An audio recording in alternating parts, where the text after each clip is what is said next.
Hello, my friend. Tonight we embark on a journey through time, from the thunderous prophecies reverberating in the Staunton log cabin to the red brick roads stretching from Missouri to Oregon.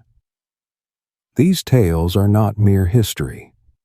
They pulse with the heartbeat of courage, dreams, and the legacies that have shaped America. From the Shenandoah Valley to the Nebraska prairies, we'll encounter those who dared to speak, dared to step forward, and dared to leave footprints for posterity. So, before you settle in, take a moment to like the video and subscribe, only if you truly appreciate what I do here. And tell me in the comments where you're watching from: Richmond, Portland, or somewhere else. What time is it where you are? It's thrilling to see who's tuning in from across the globe. Now, dim the lights, perhaps switch on a fan for a gentle hum. And together, let's step into tonight's journey, where every story is a flame waiting to be ignited. In 1848, smoke billowed like black serpents coiling around the central square of New Canaan, a small town nestled beneath the Adirondack foothills of New York. The fire showed no mercy, licking at wooden rooftops, devouring storefronts, and leaving behind the old church, the town's once beating heart, as nothing but a heap of ashes. The townspeople stood in stunned silence, their clothes pungent with smoke, eyes reddened as they watched their pride vanish. Yet, amid the ruins, a man emerged, his coat tattered, but his gaze ablaze with an unquenched fire. He was Thaddeus Kane, not the mayor, not the preacher, but a wealthy merchant with dreams taller than the mountain behind him. Thaddeus did not see rubble. He saw opportunity, a blank canvas on which to paint something extraordinary. He intended to erect not just a house of worship, but a monument, a declaration that New Canaan was more than a dot on the map. It was the epicenter of a new American dream. He called it the Holy Canaan Dome, a structure that would humble the grandest churches of Boston and Philadelphia, not for silent prayer, but to shout to the world that here, amid dense forests and frozen stone, divinity touched the earth.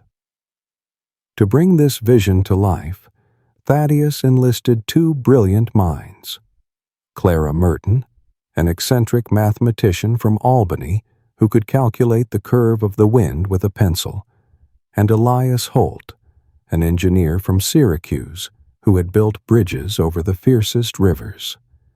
They were not architects in the traditional sense, but pioneers, individuals who saw in numbers and steel a grander story. Together, they sketched a daring design, a colossal dome, as if the sky itself were captive, suspended on granite pillars quarried from Vermont. Light would pour through dozens of stained glass panels, each telling a tale of land, people, and faith. Work commenced amid hammer strikes and sweat. Granite hauled from Vermont along muddy roads, steel glinting like industrial dreams shipped by horse-drawn wagon from Pittsburgh. Craftsmen converging from across the region, bearing gold leaf, pearls from the Maine coast, and oak from the Hudson Valley. Each stone, each pane of glass, embodied a promise. In just 4 years, a marvel for such an ambitious undertaking, the Holy Canaan Dome stood complete, its vault shimmering under sunlight like a gemstone in the wilderness. On opening day, Thaddeus entered in a brand-new coat, head held high. As light cascaded through the glass, transforming the stone floor into a living tapestry, he whispered, voice trembling, "We have done it. We have touched eternity." The dome was more than a church. It was New Canaan's soul, the banner of a small town daring to dream big. To its people, it was more than a place to pray. It was proof they were chosen, that their humble town was part of something far greater. Yet history, like the wind across the Adirondacks, never remained still. The dome came alive, breathing with those who crossed its threshold. Beneath its vault, the world's clamor faded. The air was cool, redolent of beeswax and polished wood. Colored light danced on the walls, narrating the stories of pioneers, rivers, and undying dreams. The vault, spanning over 100 feet, appeared to float, as if upheld by faith itself. The stone walls gleamed with natural veins, blue from Maine quarries, deep red from Pennsylvania.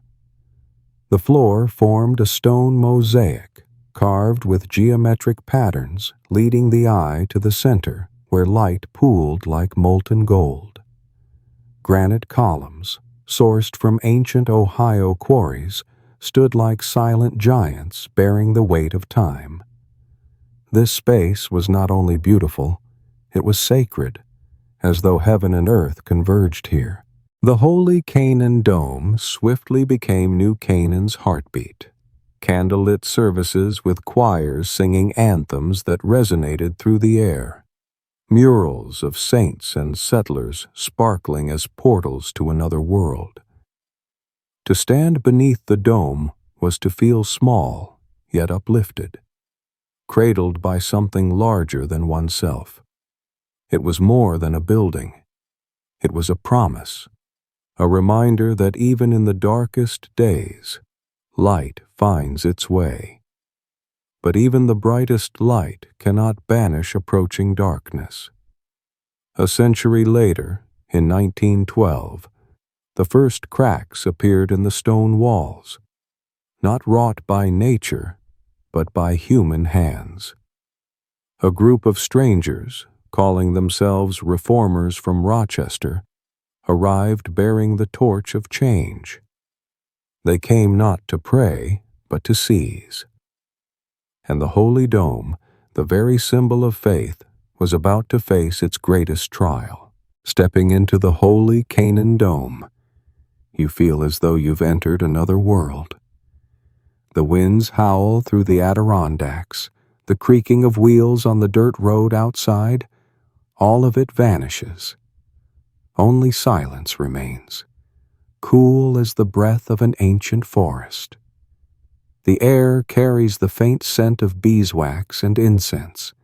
It wraps around you like a silken shawl. Nearly 50 years have passed since Thaddeus Kane erected this marvel in New Canaan, New York, back in 1848.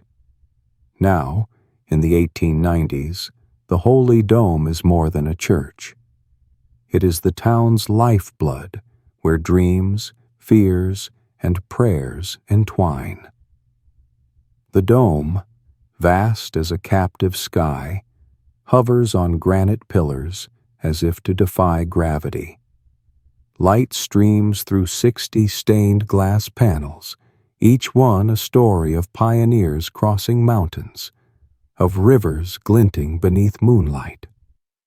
The colors cascade onto the stone floor like a waterfall of gold. The walls, clad in Hudson Valley sandstone, glimmer with natural veins. They seem to whisper the earth's secrets. Blue stone from Maine, crimson from Pennsylvania, all fuse into a silent symphony. The marble floor, etched with swirling patterns, guides you to the center, where light converges, brilliant as a promise. For the people of New Canaan, the Holy Dome is more than a place of worship. It is where meaning is found. Each Sunday morning, families arrive in threadbare coats, hands calloused from toil.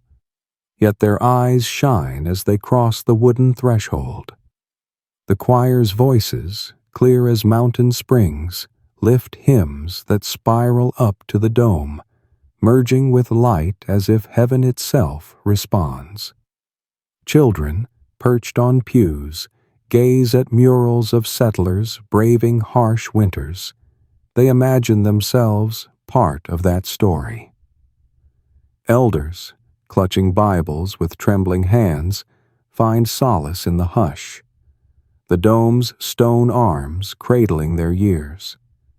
But the holy dome is not reserved for quiet reflection.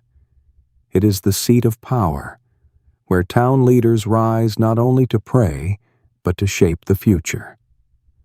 When a new mayor is sworn beneath the vault, colored light crowns him invisibly. His voice, echoing through the space, becomes more than a man's. It embodies New Canaan, the flame Thaddeus Kane ignited. Grand festivals transform the dome into a living canvas, candles ablaze, Adirondack wildflowers woven into wreaths, songs that vibrate the very stone. The murals, saints and settlers alike, shine as portals to another realm, where past and future intertwine. Yet even light cannot hold back the gathering dark. In 1912, a strange wind swept through New Canaan, not from the mountains, but from distant cities like Rochester. A group calling themselves the League of Liberty arrived, bearing ideas sharp as blades. They came not to marvel at the dome, but to erase it, to condemn it as a relic of a backward past. In their eyes, stained glass was not sacred. It was a shackle. Their assault descended like a storm. For 3 days, these strangers rode into the square and stormed the holy dome with hammers and ropes. They shattered the glass panels, raining shards of yellow light onto the floor. They upended the altar, cast burning candles to the ground. Smoke blackened the murals. One among them, eyes blazing like a torch, stood at the pulpit, hurling curses. "This is no church. This is the grave of dead dreams."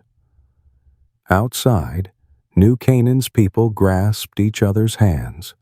Silent tears fell. The sound of breaking glass, of wood splintering, of hissing smoke. Each strike felt like a knife to their hearts. For nearly 60 years, the Holy Dome was no longer New Canaan's. Occupied by outsiders, it became a hall for strange new ideas. The murals were whitewashed, as though memory could be wiped away. The space that once echoed hymns now rang with arguments and the clatter of hobnail boots. Yet the dome, though wounded, stood firm. Stone does not weep, but it remembers. And within the townspeople, Thaddeus Kane's fire never died. In 1971, led by Abigail Wren, a weaver from the town, residents rose to reclaim the Holy Dome. Armed not with weapons, but with faith and brooms, they swept away the debris of oblivion. Beneath the lime wash, they uncovered the murals, gleaming like reborn dreams. They scrubbed away the soot, replaced broken glass, relit the candles. The dome came back to life, yet it was not the same. It bore its scars, memories of betrayal, of days when light was extinguished. Abigail, standing beneath the vault, watched new light pour through restored panes. She whispered, "We do not rebuild, we retell." The Holy Dome became a new story, not only of faith, but of resilience. Yet, even as light returned, darkness lurked. From the south, from cities like Albany, A new tide approached. Not torches, but ideas stronger than any flame. And the holy dome, having endured so much, prepared to face its greatest challenge yet, not in stone, but in spirit. In the spring of 1975, New Canaan trembled, not from the Adirondack winds, but from the footsteps of a procession arriving from Albany. They bore no torches or sledgehammers like the Vandals of old, but something more perilous. The promise of a new future, sharp as a silver blade. Leading them was Isaiah Bell, a young evangelist from Syracuse, his eyes fiery, his voice as sweet as honey flowing over stone. He had not come to destroy the holy Canaan dome. He came to claim it, to transform it into the banner of a new movement, a declaration that the age of old dreams was over. The sky above New Canaan lay silent, yet the ground shook beneath the weight of hundreds draped in white robes. They carried unfamiliar hymns, nothing like the sacred chants once raised under the vault. The townspeople, gathered at the roadside, clasped hands, hearts heavy. They recalled the dark days of 1912, when the dome was seized, and feared history repeating itself. Yet Isaiah gave no command to demolish. He stepped inside the dome, his polished leather shoes barely whispering on the stone floor, and looked up at the vault as if it already belonged to him. In that moment, the sacred space, bathed in colored light, felt strangely alien. Isaiah stood beneath the dome. His voice rang out, not a prayer, but a summons. "This is not merely a church," he proclaimed, his words rolling like thunder. "This is the lighthouse of a new world." He decreed the holy dome become the center of the Moonlight Movement, a community of truth-seekers melding faith, philosophy, and the dream of a borderless society. Outside, New Canaan's people heard new songs rise, not hymns, but soaring melodies like wind over Lake Champlain on a moonless night. The transformation was quiet, yet profound. The pioneer murals, once the dome's very soul, were hidden behind white silk drapes, not destroyed, but concealed like imprisoned dreams. The oak altar was dismantled, replaced by a simple stone block carved with crescent moon symbols. Hudson Valley woolen rugs softened the steps of newcomers. Outside, 4 slender bell towers, modeled on Catskill hills, sprang up at each corner, reaching skyward like fingers. New bells rang out, not to call the faithful, but to herald a new era. But the dome was not dead. It merely donned new robes. Isaiah and his followers did not shatter stone or glass. They revered it as heirs of an ancient treasure. Moonlight rituals filled the space, candles ablaze, incense drifting, and chants rippling like waves. Devotees from across New York and into Pennsylvania converged, bearing wild flowers and scrolls of philosophy. The dome now stood at the heart of a new dream, not just New Canaan's church, but the flame of a movement spreading like moonlight over Lake Erie. For New Canaan's people, this change was a wound. They watched outsiders rename it the Moonlight Temple, hearts laden with loss. They remembered the sacred hymns and the tales told in colored light. Yet they could not deny that the dome endured. It was neither destroyed nor forgotten. It had become a new symbol, a mirror reflecting seekers' dreams. The hidden murals lay asleep behind their drapes, like souls awaiting awakening. The stained glass panels still glittered, spinning a new story, not of old faith, but of hope and transformation. Isaiah, now called the guide, prayed beneath the vault, not with a Bible, but with books of philosophy and teachings of peace and freedom. He did not erase the past. He built upon it. The bell towers, their chimes ringing, became New Canaan's emblem, drawing travelers from Buffalo, Rochester, even as far as Chicago. They came not to pray, but to listen, to seek, to dream. The dome, now the Moonlight Temple, was more than a structure. It was a promise, a reminder that even as the world shifts, stone stands firm and light finds its way. Yet stone, however steadfast, cannot quell the tremors beneath. New Canaan, nestled by rivers and mountains, has always known quaking ground. The great dome began to groan. Tiny fissures appeared in the walls, not from war or flame, but from the earth itself stirring. The dome's weight, though devised by Clara Merton and Elias Holt, pressed down on the granite pillars. Even a town accustomed to change grew anxious. Would the Moonlight Temple withstand this new trial? Isaiah, standing beneath the vault, surveyed the cracks without fear. He summoned Miriam Cole, an engineer from Ithaca, reputed to hear the earth breathe. Miriam was no ordinary architect. She was an artist, a pioneer who saw in stone and steel not just structure, but soul. She entered the temple clutching her plans, eyes bright as the moon. "This is more than mere rock," she said softly.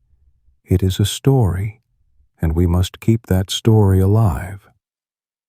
Miriam reinforced the dome, concealing steel supports from Pittsburgh behind the stone so as not to mar its beauty.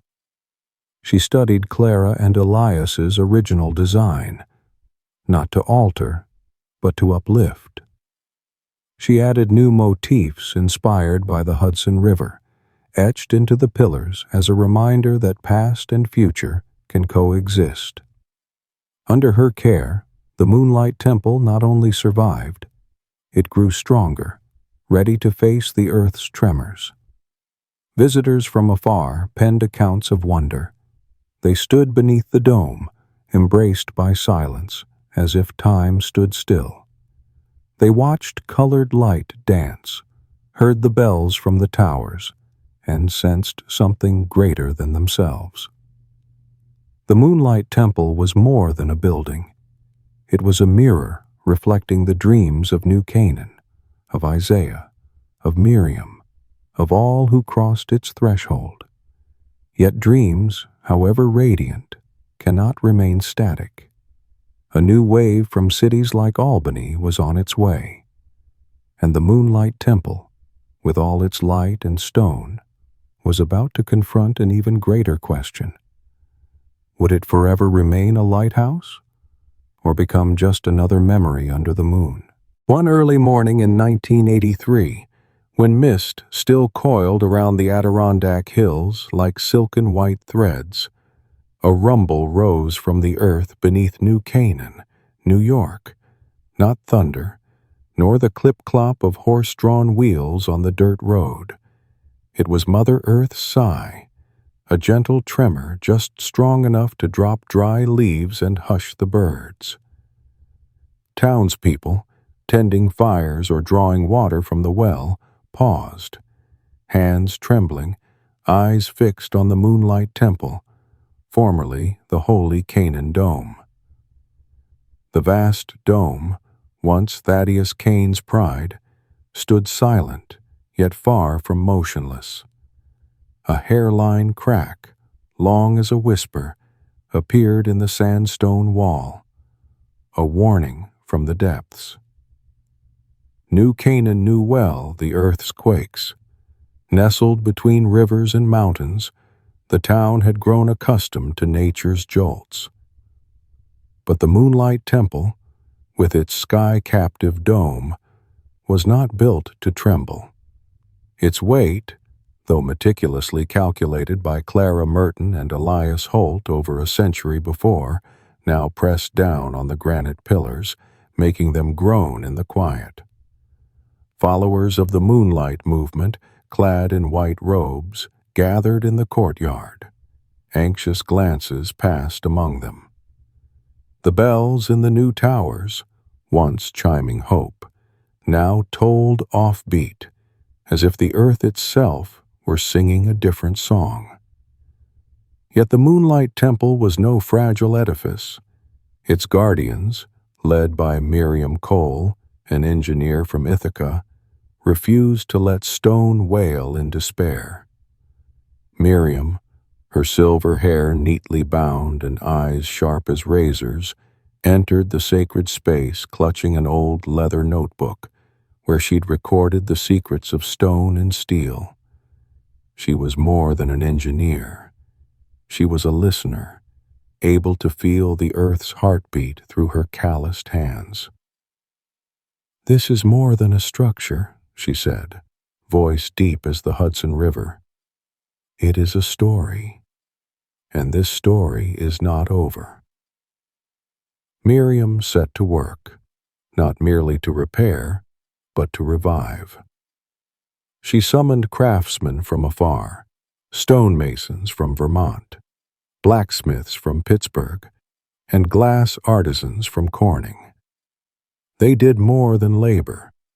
They retold the temple's tale in every hammer's ring, in every pane of glass. Miriam reinforced the pillars with new steel, hidden behind the stone to preserve its ancient beauty. She carved fresh motifs inspired by Adirondack rivers and forests, a reminder that this monument belonged not only to humanity, but to the earth itself. The white silk drapes that once concealed the pioneer murals were drawn back, revealing images faded yet vibrant, as though long slumbering dreams had awoken. Under Miriam's hands, the Moonlight Temple did more than endure. It grew stronger, like a scarred warrior who has never fallen. The moonlight rituals continued, now infused with new breath. Incense swirled among shafts of colored light, cast like shattered rainbows. The hymns, once soaring like night winds, now rang deeper, more resonant, as if sung in unison with the earth.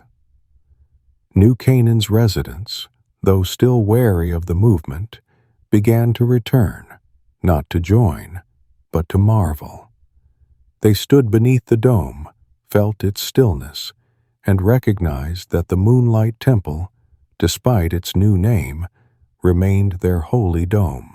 Travelers from Buffalo to Boston flocked here, notebooks and cameras in hand. They wrote of the temple as a wonder, not merely for its dome or stained glass, but because it stood as witness to the fires of 1848, to the hammers of 1912, and now to the earth's tremors. It was more than stone. It was memory, a book written in light and cracks.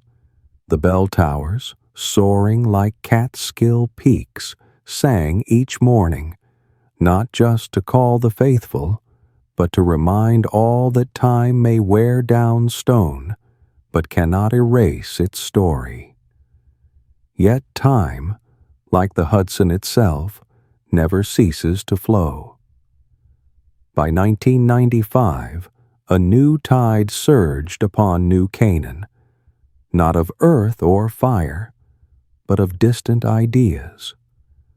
A group of scholars from Albany, led by Eleanor Vance, proposed boldly, transform the Moonlight Temple into a neutral space, belonging to no movement or faith, but serving as a museum, a safeguard for New Canaan's collective memory and beyond. The suggestion was like hurling a boulder into a still lake, rippling through the entire town. Could the temple surrender its soul once more? Or would it forever blaze as a torch, shining defiantly against every gust? When dawn broke over the Adirondacks in 1996, New Canaan, New York, awoke in a silent fever. It was not the bells of the Moonlight Temple Tower ringing. It was whispers carried along the dirt roads, from the blacksmith's forge to the riverside fish market. Eleanor Vance, a scholar from Albany, salt and pepper hair and a voice as soft as morning mist. She had kindled a new flame. Her proposal was neither to destroy nor to seize the Moonlight Temple. It was to rebirth it. No longer the heart of the Moonlight movement, no longer the pioneer's church, but a space for all, a museum where New Canaan's and the world's memories intertwined, where stone would tell its stories not to one people, but to every soul who set foot inside. Her idea, like a breeze over Lake Champlain, sent the town reeling. The Moonlight adherents, once cloaked in bright white robes, now faded, gathered in the courtyard, clutching their scrolls of philosophy, fear in their eyes that their lighthouse would vanish. The people of New Canaan, still remembering the hymns that once rang from Thaddeus Kane's era, stood silently by the wooden fence, hearts torn between hope and doubt. Could the Moonlight Temple become a place belonging to no one, yet to everyone? Eleanor, a gentle smile like starlight, stepped into the sacred hall, leather-bound notebook in hand, where she had recorded dreams of a harmonious world. The transformation began, not with fanfare, but as quietly as the Hudson River flowing at night. In 1997, the Moonlight Temple was officially reborn as the Canaan Memory Museum. The white silk drapes that once hid the pioneer murals were removed, revealing images faded yet brilliant. Settlers crossing mountains, rivers glittering by moonlight. Alongside them, Rochester artisans painted new scenes. Immigrants from Buffalo, miners from Pennsylvania, fishermen from Maine. Each wall became a book, each brushstroke a story. Symbols of the Moonlight movement, the crescent moons carved on the stone lectern, were not erased. Instead, they stood beside new emblems: the star from the American flag, wildflowers from the Adirondacks, circles symbolizing unity. The floor, once carpeted in wool, was replaced with Vermont marble, etched with inscriptions of New Canaan's history: the fire of 1848, the hammer blows of 1912, the tremor of 1983. The dome, still proud as a captive sky, welcomed light through its stained glass, now telling a grander tale of those who came, those who left, and those who left their footprints on this land. The museum was more than a repository. It was an invitation. Visitors from Syracuse to Boston flocked here, cameras and notebooks in hand. They passed through the oak doors, felt the chill of the stone, stood in hushed awe beneath the vault, where colored light danced like falling stars. They read the inscriptions underfoot, traced the murals with their fingers, and listened as New Canaan locals, from weavers to blacksmiths, recounted the past. This space belonged to no single faith or movement. It was a mirror reflecting the dreams, the pain, and the hopes of everyone who had ever called New Canaan home. Scholars, led by Eleanor, held seminars beneath the dome, where pioneer tales, immigrant stories, and the Moonlight Movement were retold, not to debate, but to understand. School children, pencils in hand, sat on wooden benches, sketching the murals as if they were portals to another world. Elders, eyes dim yet bright within, came to reclaim memories, to recall the days when hymns rang out. The Canaan Memory Museum was more than a structure. It was a heartbeat, a reminder that history is not division, but layers of memory piled like stones beneath a river's flow. Yet even the most sacred spaces cannot escape new winds. In 2020, an unexpected wave surged through New Canaan, not from Albany or Rochester, but from the town's very heart. A group led by Jonah Reed, a local carpenter, demanded that the Canaan Memory Museum resume its former role, a church where hymns could ring once more, as in Thaddeus Kane's day. Their plea, like lightning in a calm sky, sent shockwaves through the community. Some supported them, recalling when colored light spoke prayers. Others resisted, insisting the museum alone could embrace every story. Jonah, rough hands and resolute gaze, stood before the oak doors, voice as deep as a bell toll. This is not merely stone. This is our home. His words echoed, not only through New Canaan, but across newspapers and radio waves, reaching distant cities like Chicago. The world watched, waiting to see whether the Moonlight Temple, now the Canaan Memory Museum, would transform once more or remain forever a mirror to every soul. Would it sing the old hymns again, or stay a book, open to all who dared to read? At dawn on July 15, 2020, New Canaan, New York, awoke in a storm without thunder. Not the Adirondack winds, nor Champlain's rain, but a verdict from Albany's court, sharp as a blade cutting through the morning mist. The Canaan Memory Museum, the name the Moonlight Temple, or once the Holy Canaan Dome, had carried for over 2 decades, would no longer stand as a neutral space.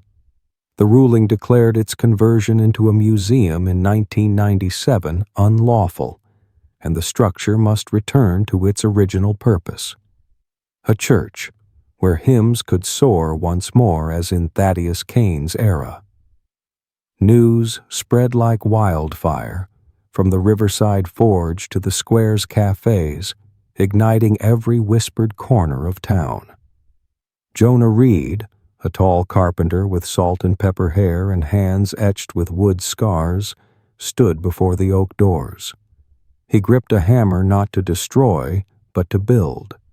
He led the movement to restore the dome, and in a voice resonant as a bronze bell, he told the gathered crowd, "This place is more than stone.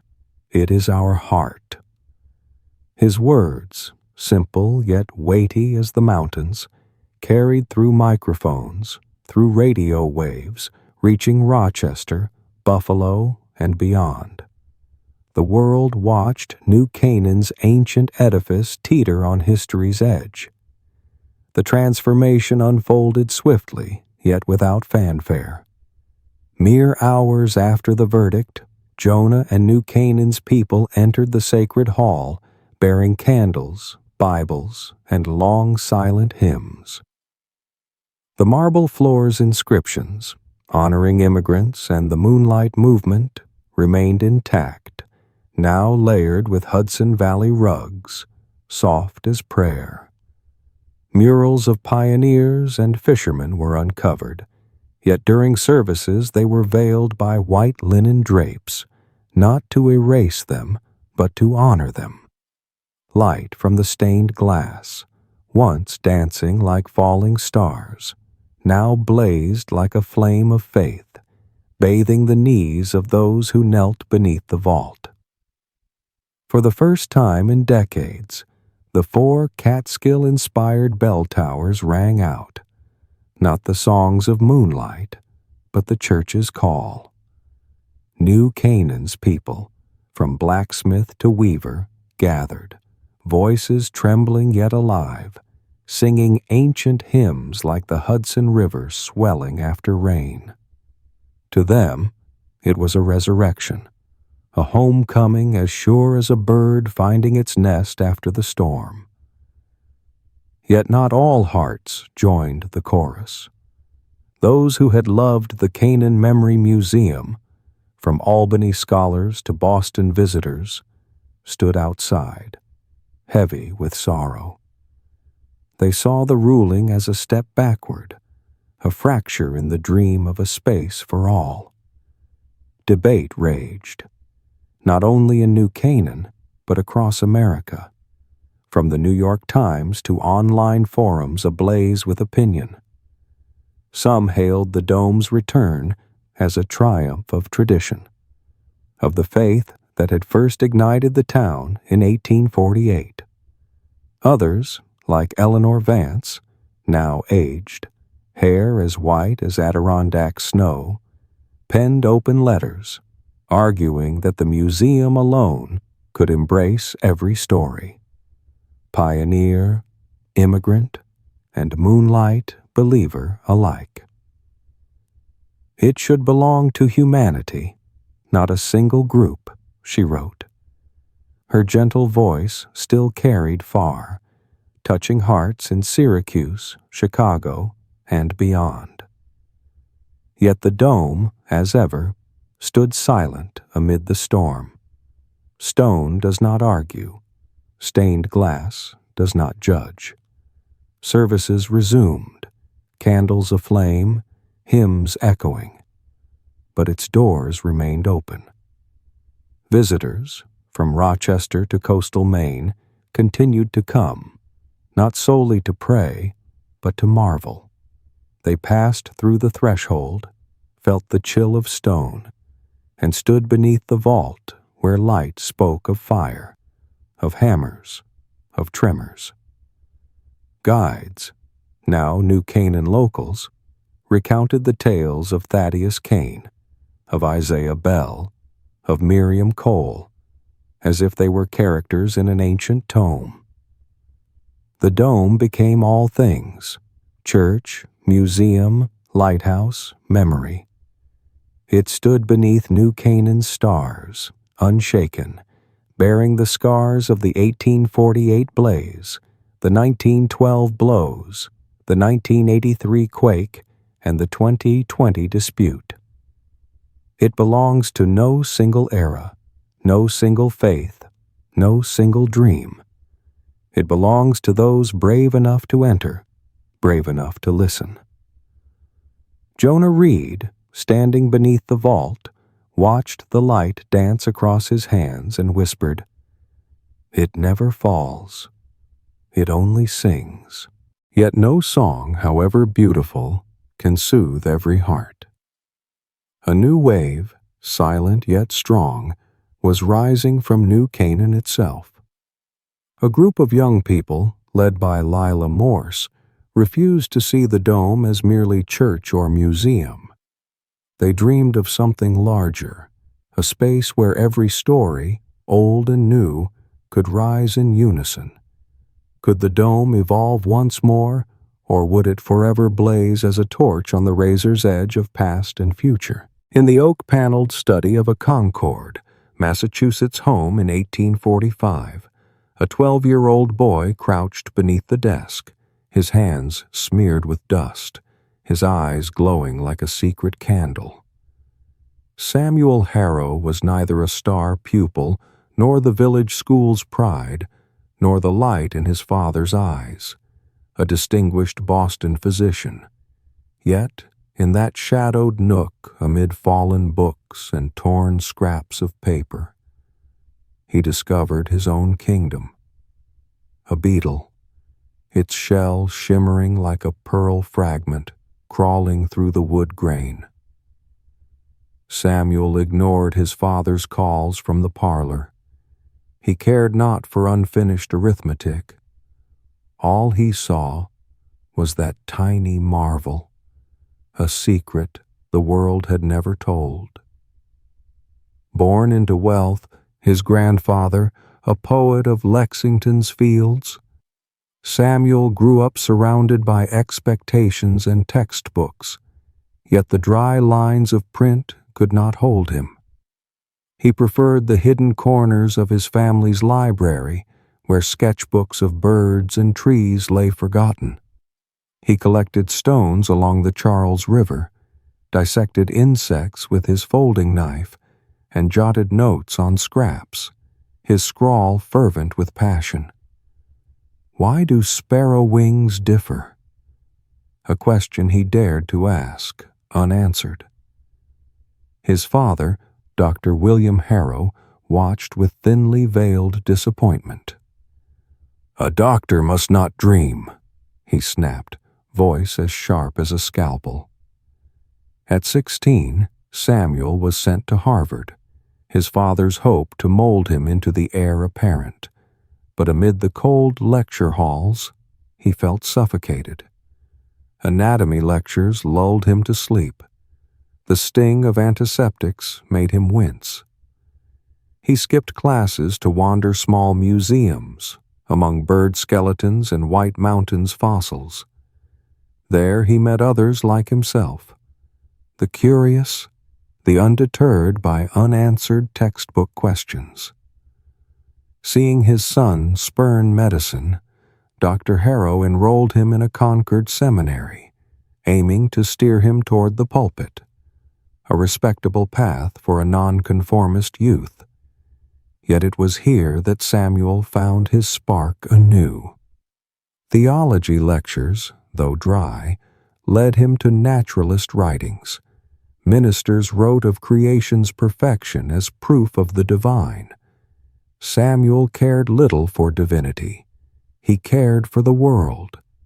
He collected beetles obsessively, sketched them in his journal, noted every detail: harder elytra, brighter hues, longer legs, each beetle a puzzle, each puzzle a door. Samuel's life might have continued in this quiet passion, journals and small dreams, if not for a letter. In autumn 1862, newly turned 22, an envelope arrived from Boston, sealed in red, the handwriting precise. Inside lay an invitation from Captain Amos Creed of the schooner Starling, preparing a coastal voyage from Maine to the Gulf of Mexico. They needed a naturalist, not the best, but the willing. Samuel was neither choice nor sure. He was young, inexperienced, and prone to tilt his head in thought, a habit that made his father frown. Yet Amos, through a Harvard acquaintance, had heard of the Beetle Boy. "Do you dare?" the letter challenged. Samuel stood in the study, the letter trembling in his hand, his heart hammering like wood upon hull. He glanced through the window at his childhood home, where his father penned letters to patients. He thought of beetles under the desk, of journals brimming with questions, of long Concord days when the world felt too small. He knew not the journey's length, nor his strength, but he knew this: to stay was to remain the boy beneath the desk, forever dreaming of locked doors. He penned his reply in a single line: "I will go." That quiet stroke of ink would change not only Samuel Harrow's fate, but the world's way of seeing it. In December 1862, The Starling weighed anchor in Portland, Maine. Samuel stood on deck, a knapsack loaded with journals and a glass vial holding his favorite beetle. The voyage promised 2 years. Destiny had other plans. Samuel did not merely board a ship, he embarked on a journey that would make the world pause to listen. But the voyage proved no gentle course. The Starling was more than a vessel. It was a crucible where Samuel would face tempest waves, self-doubt, and himself. Could the boy who once dreamed beneath a desk find answers to questions greater than life? Or would he become lost amid the endless sea and its silent mysteries? When the schooner Starling slipped out of Portland, Maine on a winter's day in 1862, Samuel Harrow stood on deck, his coat worn at the shoulders, his hands gripping the wooden rail as if afraid the sea might swallow him whole. The tang of salt and pine resin clung to the air. The waves thumped against the hull like a giant's heartbeat. Samuel, 22 years old, neither sailor nor famous scientist, was merely a boy from Concord, burdened with a satchel of notebooks and a glass vial cradling his favorite beetle. The voyage, slated for 2 years to chart America's coastline from Maine to the Gulf of Mexico, was a challenge. But for Samuel, it was a gateway to a world far larger than the oak underside of his childhood desk. The Starling was no placid vessel. She pitched through the Atlantic swells off Cape Cod, her deck creaking beneath a slate sky. Samuel, pale with seasickness, yet he clung to the rail, journal open, pencil trembling to record each motion. He paid no heed to Captain Amos Creed's charts or compass. He watched the gulls wheel overhead, their wings slicing the wind like razor blades. "Why do they fly differently?" he scribbled, his hand tilting with the ship's roll. Each bird, each wave, presented a new puzzle, and Samuel, with the curiosity of the boy who once dissected insects, could not cease seeking answers. The journey stretched not 2 years, but 5.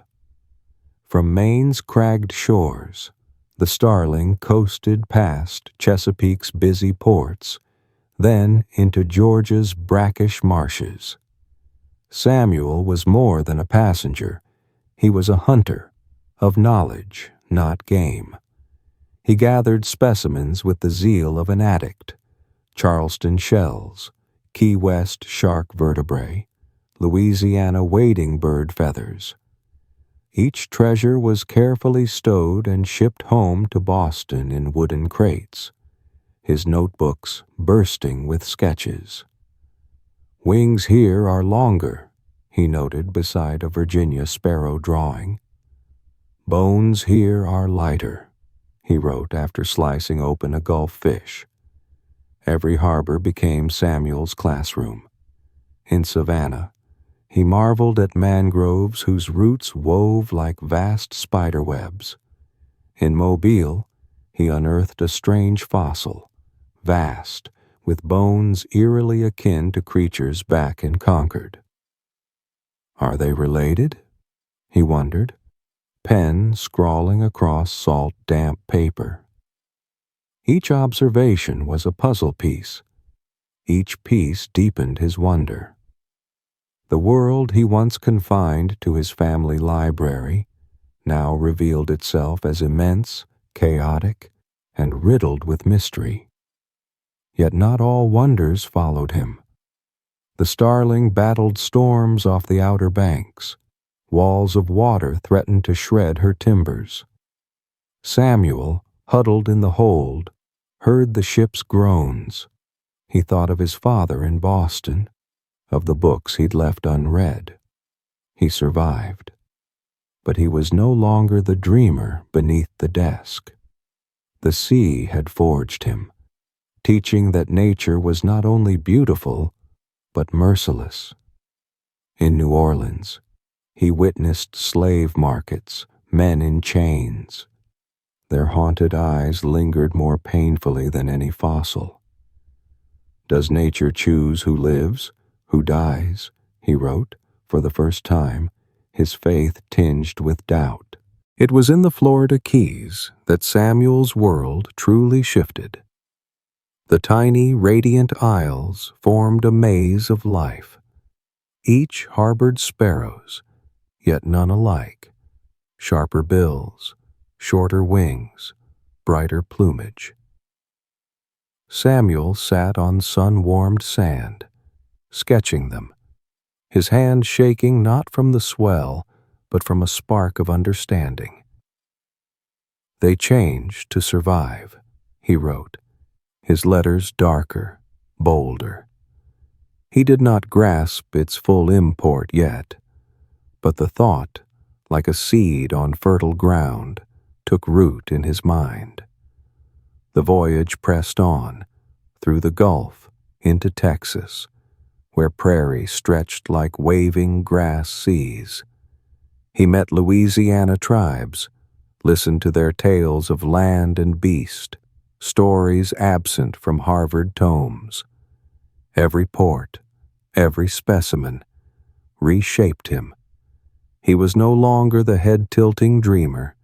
He was a questioner, unafraid to upend his beliefs. When the Starling returned to Portland in 1867, Samuel disembarked, his satchel laden, but his mind far heavier. His journals, ink-smudged, sand-flecked, were no mere records. They were maps to a new world where birds, fish, and men appeared bound by invisible threads. Yet Samuel spoke little of it. He returned to Concord, entered the oak-walled room, and gazed beneath the desk where he first found that gleaming beetle. The world was now too vast, too intricate. The questions in his books, of sparrows, of fossils, of life itself, were no longer a boy's pastime. They had become a flame capable of consuming every conviction he'd ever held. Would Samuel dare to ignite that fire, or would he let it smolder in the darkness of his own soul? When Samuel Harrow stepped ashore in Portland, Maine, on a spring day in 1867, his shoes were scuffed. His coat still carried the tang of sea salt, yet his eyes burned like a lantern in the dark. 5 years aboard the Starling had transformed him, not into a stronger man, but into one burdened by unanswered questions.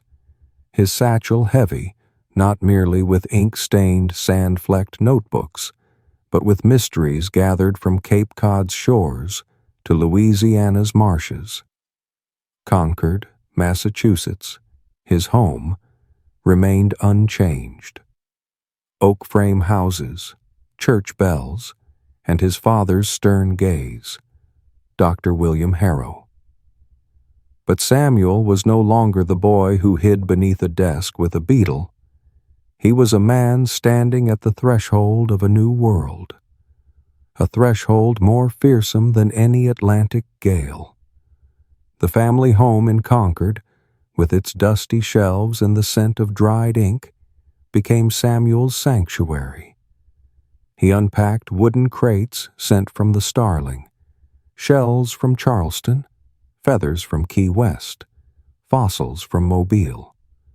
Each specimen was a story, each story a fragment of a larger picture he could not yet discern. He spread his notebooks across the table, lines tilting, sketches of sparrows, fish, and foliage. "Why do they change?" he wrote beside a Florida Keys sparrow with a bill sharper than its Maine kin. "Why do ancient creatures resemble those of today?" That question, like a small flame, smoldered in his mind. Samuel spoke little. He knew these nascent thoughts, vague though they were dangerous. In Concord, where the church governed life, and his father believed all life immutable, Samuel's questions were heresy. He worked in silence, cataloging specimens, reporting on shells and birds for Boston's scientific societies. These dry, careful papers earned him a measure of renown. Harvard scholars, once dismissive of a dreamy boy, began inviting him to meetings. Yet Samuel kept his true notebooks, where he chronicled change and the struggle for life, locked in his desk drawer. On long nights, by the flicker of an oil lamp, Samuel read. A book from his grandfather's library, a Philadelphia economist's treatise, fell into his hands. It spoke of competition, of the strongest surviving when resources ran scarce. That idea, like lightning, illuminated Samuel's notes.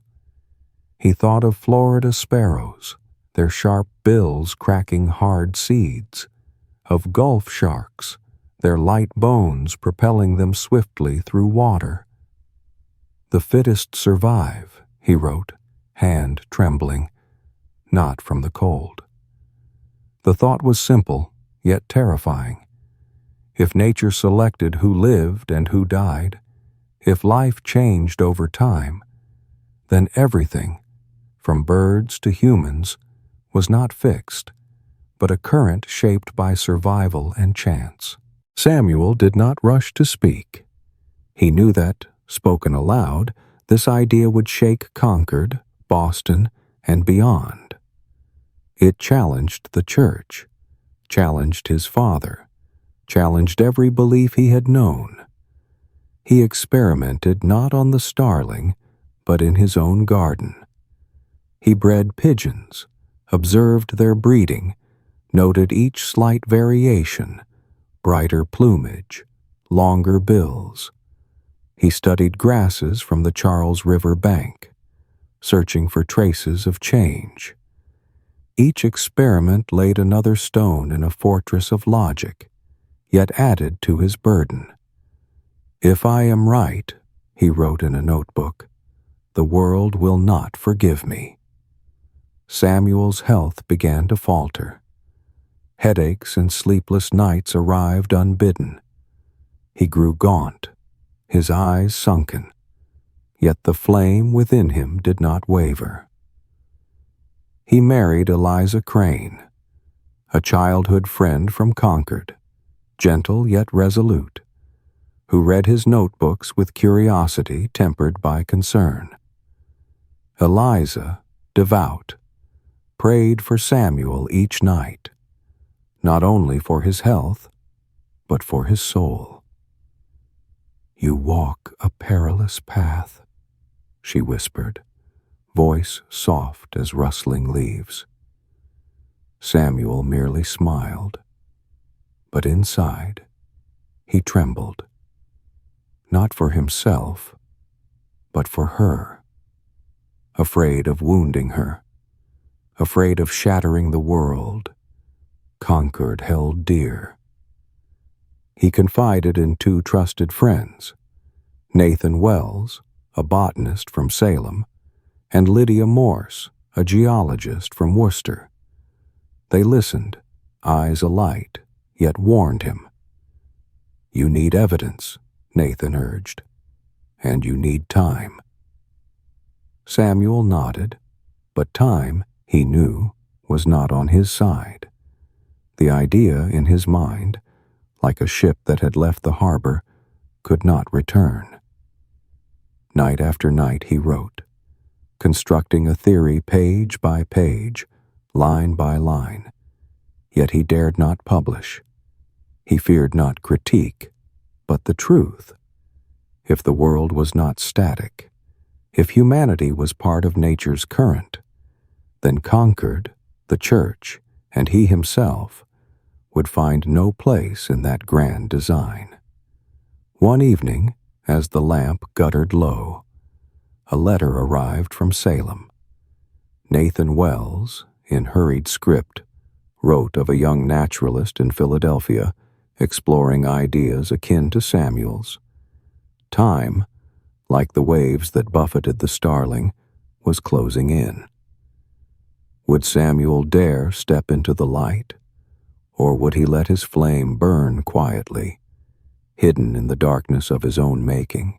In the oak-paneled room in Concord, Massachusetts, the oil lamp flickered like the breath of one fleeing through shadows. Samuel Harrow, now 28, sat at his desk. Ink-stained hands, hair tousled, eyes sunken like twin shallow wells. It was 1873, 6 years after returning from the starling. He had become a silent silhouette, a man living among notebooks and ideas no one dared hear. The pages before him, covered in sparrow sketches, shells, and fossils, formed a fortress of logic, yet also a prison. The notion that life changed, that natural selection reigns, had taken root deep within him, yet he kept it locked away, as though it were a secret that could scorch all of Concord. Then came a letter, on a bitter winter's night, an envelope from Salem, Nathan Wells's hurried script slashing through the darkness. "You have no time," it read. "A man in Philadelphia, Caleb Finch, is speaking your thoughts. He will publish soon." Samuel's hand trembled as he read. The lamp guttered, threatening to die. Caleb Finch, a young naturalist who roamed Jersey's beaches, had seen what Samuel saw. Life unfixed, flowing, shaped by competition and time. Samuel's private flame was no longer his alone. The room suddenly felt cramped. Samuel rose, stepped over scattered notebooks, peered into the blackness beyond the window. He thought of Eliza, his wife, sleeping next door, her prayers for his soul. He thought of his father, Dr. William Harrow, who would call these ideas heretical. He thought of Concord, with its Sunday services and church bells, where a single misstep could render him an outcast. Yet Nathan's letter, like the waves that once battered the starling, offered no choice. If Caleb published first, Samuel's nights of insomnia and ink-lined pages would vanish like smoke. Samuel did not sleep that night. He sat, writing and tearing and writing again. He did not wish to outshine Caleb. He only wanted truth spoken, not as a cry, but as a lamp illuminating the world's dark corners. He contacted Nathan and Lydia Morse, a geologist from Worcester. They arranged a joint presentation at the Boston Scientific Society in spring 1873, where Samuel's and Caleb's ideas would appear side by side. In a drafty wooden hall, a sparse gathering of scholars, a few reporters, and his father's skeptical gaze from the back row. Samuel stood, voice quivering yet clear, speaking of Florida Keys sparrows, mobile fossils, and life's transformation over time. Caleb followed with equal passion, though a different tale. No applause came, but Samuel knew the door had opened. Afterward, Samuel pressed on. He wrote, not in haste, but with the precision of a craftsman carving wood. He condensed his starling years and Concord's long nights into a single volume. He called it On the Origin of Life, not to assault, but to invite. It began simply, with his pigeon observations and Charles River plants, then widened like a river to the sea, exploring natural selection, adaptation, competition, and change. No magic, only time, pressure, and chance. It was beautiful, yet terrifying, like gazing into a mirror and seeing oneself as part of nature, not its master. The book was published on November 10, 1874, by a small Boston press. No fanfare, only a few copies sent to scientific societies in Salem, Philadelphia, and New York. But as it left Concord, it carried a blaze. Responses erupted like a storm. Boston newspapers dubbed it a visionary genius.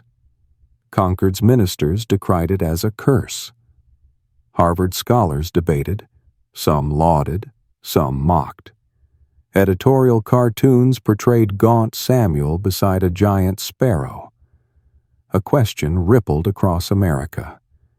If life changes and humans are but part of nature, what becomes of faith, church, and the American dream? Samuel did not reply. He remained in Concord's oak room, letting the storm swirl around him. Eliza read the papers, hand trembling, yet held his each night. His father said nothing, only watched him with granite eyes. Samuel knew the debate had only begun, but he also knew this: truth, once ignited, cannot be extinguished. He had opened a door, and the world, willing or not, had stepped through. But where did that door lead? Samuel's ideas, like the sparrows he once sketched, flew far, to places he had never seen. Would they be embraced or driven away in an America changing faster than the pages of his notebooks? In the chill, wood-paneled hall of Boston in 1875, the light from wall lamps danced across furrowed brows. Samuel Harrow's book on the origin of life, published a year before, had become more than a book. It was a blaze, spreading from Salem's scientific societies to Concord's churches, from Philadelphia's taverns to New York's classrooms. Samuel, now 29, did not stand at the podium to defend it. He sat in his oak-paneled room in Concord, ink-stained hands, church bells drifting through the window like warnings. Yet beyond those walls, from cobblestone streets to printed pages, the world was shouting his name. The book's simple pages, about sparrows, pigeons, and life's change, shook America. In Boston, scholars gathered in smoke-filled rooms, debating natural selection as though it were a blade. Some, like Nathan Wells of Salem, hailed it as the key to nature's secrets. "Samuel has mapped life itself," Nathan declared, eyes bright as oil lamps. But in Concord, ministers mounted pulpits, brandishing the book like a curse. "Harrow degrades humanity to mere beasts," one cried, voice echoing through wooden pews. Newspapers, from the Boston Globe to the New York Herald, ran caricatures of Samuel beside a giant sparrow, as if he were a madman daring to challenge God. The backlash went beyond words. In Worcester, a mob burned Samuel's books outside a church. Black smoke billowed like a warped prayer. In Philadelphia, Sunday sermons branded him traitor to faith. Even in Concord, his childhood home, once friendly neighbors now glared with granite coldness. His father, Dr. William Harrow, said nothing. His silence weighed more heavily than any accusation. Eliza, Samuel's wife, still held his hand each night, but her eyes, now anxious, betrayed fear, not only for Samuel, but for the world they once knew. Yet in that darkness, light also flickered. Young Harvard scientists, once mocking Samuel, began reading his work not for ridicule, but to learn. In Rochester, students formed the Harrow Circle, meeting to discuss life's change. In Chicago, a teacher quietly introduced Samuel's ideas to pupils, despite threats of dismissal. His theory, labeled heresy, explained too much, from Mobile's fossils to Florida Keys sparrows, from Charles River grasses to the tribes of Louisiana. It was not merely an idea, it was a mirror reflecting truths many refused to face. Samuel did not join the fray. He remained in Concord's Oak Room, writing more books, not to defend, but to expand. He wrote of Hudson Valley grasses and their struggle for light, of Gulf fishes adapting to currents. He claimed no certainty. He asked, he observed, he recorded. "Truth needs no shouting," he penned in a notebook, the script small as a whisper. Yet he was far from indifferent. Each critical article, each threatening letter, felt like a blade. He worried for Eliza, hands trembling as she read accusations. He worried for Concord, where church once felt like home, but had become a battleground. Friends like Nathan and Lydia Morse formed his shield. Nathan, with sharp tongue, defended him in Boston, calling Samuel's theory science's beacon. Lydia, unearthing fossils in Worcester, supplied fresh evidence. They did more than protect Samuel. They protected truth. Yet Samuel, though grateful, remained lonely. Each night he walked the dirt paths beside the Charles. He listened to the river. He thought of Florida Keys sparrows, of the questions that had led him here. He felt no regret, but he understood the cost. "Truth wounds before it heals," he wrote, the letters fading beneath the lamp's glow. Samuel sought not to wound. He did not wish to shatter churches or Eliza's faith. He only wished the world to look at nature as he did and see truth there. But the world would not yield easily. In Concord, a town meeting was called. Samuel was to explain himself before his neighbors. His father, for the first time, demanded, in a voice as stern as stone, "You owe them an answer." Samuel agreed, not to argue, but to speak. He stood before the crowd, not as a scientist, but as Concord's son, cherishing notebooks pressed to his heart. That meeting, beneath high-hung lanterns, would change everything. Could Samuel quell the storm, or would his words ignite a blaze that consumed all he held dear? In the dim glow of an evening in 1876, Samuel Harrow stood before the gathered townsfolk in Concord's wooden hall, empty-handed but for a battered leather notebook, its cover worn as it had been aboard the Starling. This community meeting, called to compel him to explain on the origin of life, was no trial. It was a crossroads. The people, from blacksmiths to weavers, filled every bench, their eyes flickering between doubt and curiosity. His father, Dr. William Harrow, sat in the front row, his face as hard as granite. Samuel spoke, voice low yet clear, not to argue, but to tell a story. He spoke of Florida Keys sparrows, of Mobile's fossils, of a world where life did not stand still, but flowed like the Charles River outside.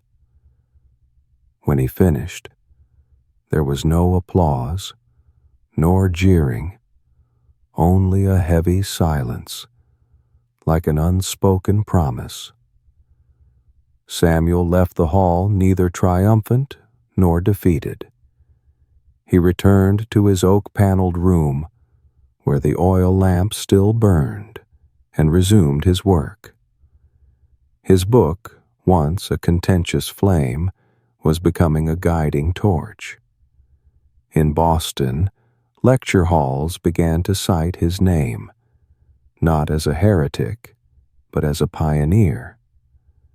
In Rochester, the Harrow Circle expanded, drawing eager students from Syracuse to Chicago. In Philadelphia, scientists, once skeptical, began testing his ideas, seeking evidence of natural selection in all living things. Samuel's theory was no longer a whisper in Concord. It was a song echoing down cobblestone streets and across wheat fields. Yet Samuel did not chase fame. He remained in Concord, living quietly with Eliza, his wife now accustomed to both threat-laden letters and glowing articles. They had 3 children, little lights in the wooden house, their laughter drowning out the church bells. Samuel wrote not for notoriety, but for understanding. He published further works, not just on sparrows or fossils, but on subtler wonders, how Hudson Valley grasses competed for sunlight, how Gulf fishes adapted to shifting currents. He explored not only competition, but cooperation, like bees and flowers in mutual harmony. "Nature is not merely a battlefield," he wrote, his script soft as light through a window. "It is a dance." His health remained fragile. Headaches arrived unbidden, yet Samuel pressed on. Each day he walked the dirt path by the Charles, his mirror lane, where he thought, wrote, and observed. He watched ants cross the sand, saw how they shared food, and recorded it as meticulously as he once sketched sparrows. He studied wildflowers, noted their seasonal blooms, and saw in them a grander tale of intertwined lives, of competition, but also of support. Every tiny detail was a puzzle piece. Samuel, with the jeweler's patience, laid them together. His reputation grew, yet Samuel stayed the same. Visiting scholars from New York expected a proud scientist. They found instead a simple man, worn shirt, bright eyes, gentle voice, who listened more than he spoke, questioned more than he proclaimed. He received hundreds of letters, from Buffalo students to New Orleans teachers, and replied to each, his handwriting as careful as a sparrow sketch. "I do not claim to know it all," he wrote. "I only watch and record." That humility was no pretense. It was his backbone, the reason he did not falter before accusations or acclaim. Yet that acclaim continued to spread. At Harvard, Samuel's theory became a course, still debated, but taught. In Chicago, journalists hailed him a hero, though he shunned the title.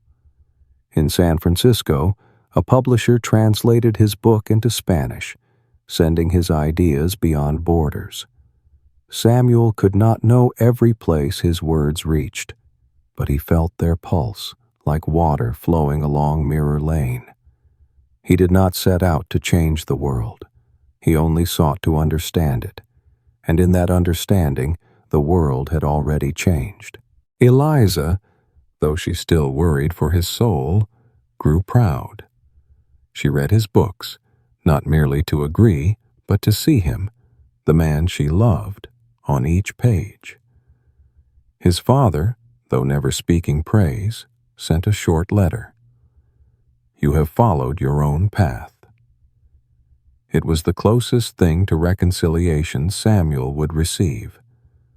But reconciliation was not what he sought. He sought truth, and truth, like the Charles, never stops flowing. One day, as Samuel walked Mirror Lane, a letter arrived from Worcester bearing news of a new discovery, fossils in Pennsylvania that might bolster his theory. But the news came with a challenge.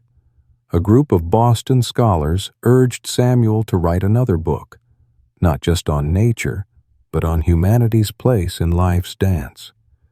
Would Samuel dare to touch that question, or would he let it rest, like his quiet path beside the river of Concord? In the oak-paneled room in Concord, Massachusetts in 1885, an old armchair groaned beneath the weight of Samuel Harrow. Now 40 years old, he was no longer the wiry youth who had stood on the Starling's deck. His hair was streaked with silver, his face carved by time and countless oil lamp nights. Yet his eyes, though weary, still shone like the night he first discovered that beetle beneath his desk. The notebooks stacked on his desk, filled with tiny handwriting and painstaking sketches, proved that the flame within Samuel had never died. On the Origin of Life, the book that had rocked America a decade ago, now formed the bedrock of science. But Samuel pressed on, writing not to persuade, but to explore, like a jeweler endlessly refining an uncut gem. Concord had changed. The church no longer branded Samuel a heretic. Those who once burned his books now read them in secret. The townsfolk, from blacksmiths to weavers, looked upon him with guarded respect, as one might regard a man who had weathered the storm and returned. Eliza, his wife, had become the household's pillar. She managed letters from everywhere, from Boston, Chicago, even San Francisco, where scientists and students sought advice or offered thanks.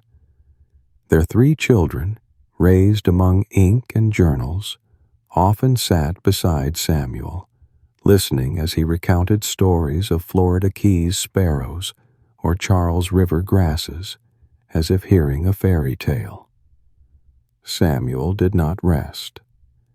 His health had waned under years of mental toil, forcing him to sit more than stroll. Yet his mind still roamed, like the starling on open waters. He wrote of the overlooked, a new book, On the Friends Beneath the Soil, told of earthworms in the Hudson Valley, how they quietly enrich the soil, shaping the world millimeter by millimeter.